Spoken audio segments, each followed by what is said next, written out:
రాజు అయితే వాళ్ళ నాన్నమ్మతో ఇలా అంటూ ఉంటాడు. మా అమ్మకి ఆ పరిస్థితి తీసుకొచ్చిన ఆవిడతో నేను అసలు మాట్లాడను.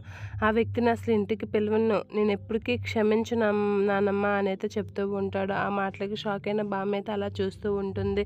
తనకు తానుగా వచ్చినా సరే నేను ఊరుకోను. ఇంట్లో ఉండడానికి నేను ఒప్పుకోను అని అయితే రాజు చెప్తూ ఉంటాడు. ఆ మాటలు విన్న బామ్మ అయితే ఏంటి వీడు ఇంత కఠినంగా ఉన్నాడు అని అయితే అనుకుంటూ ఉంటుంది. ఇక కావ్య అయితే అప్పుతో నేను ఇన్నాళ్ళు ఉండి తన మనసులో చోటు స్థానం సంపాదించుకోలేకపోయాను. అలాంటిది ఆ ఇంట్లో ఉండి నేనేం సాధిస్తాను, అందుకే బయటకు వచ్చేసాను అని కావ్య అంటూ ఉంటుంది. ఆ మాటలు విన్న అప్పు అలా చూస్తూ ఉండిపోతూ ఉంటుంది.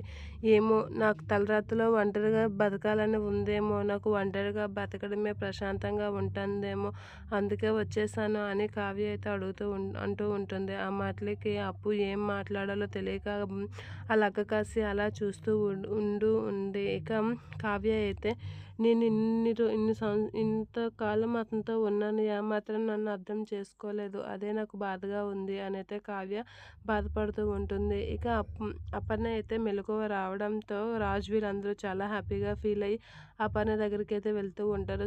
సుభాష్ వీళ్ళందరూ అలా చూస్తూ ఉంటారు అపర్ణని. ఇక అపర్ణ అయితే రాజు అయితే అపర్ణ దగ్గరికి వెళ్ళి అమ్మ అని అనేసరికి నా కోడలు కావ్య ఏది అని అయితే అడుగుతూ ఉంటుంది. అలా అడగగానే రాజు ఒకసారిగా షాక్ అవుతూ ఉంటాడు. ఇక కావ్య అయితే తన గురించి ఆలోచిస్తూ బాధపడుతూ ఉంటుంది, రాజు గురించి ఆలోచిస్తూ.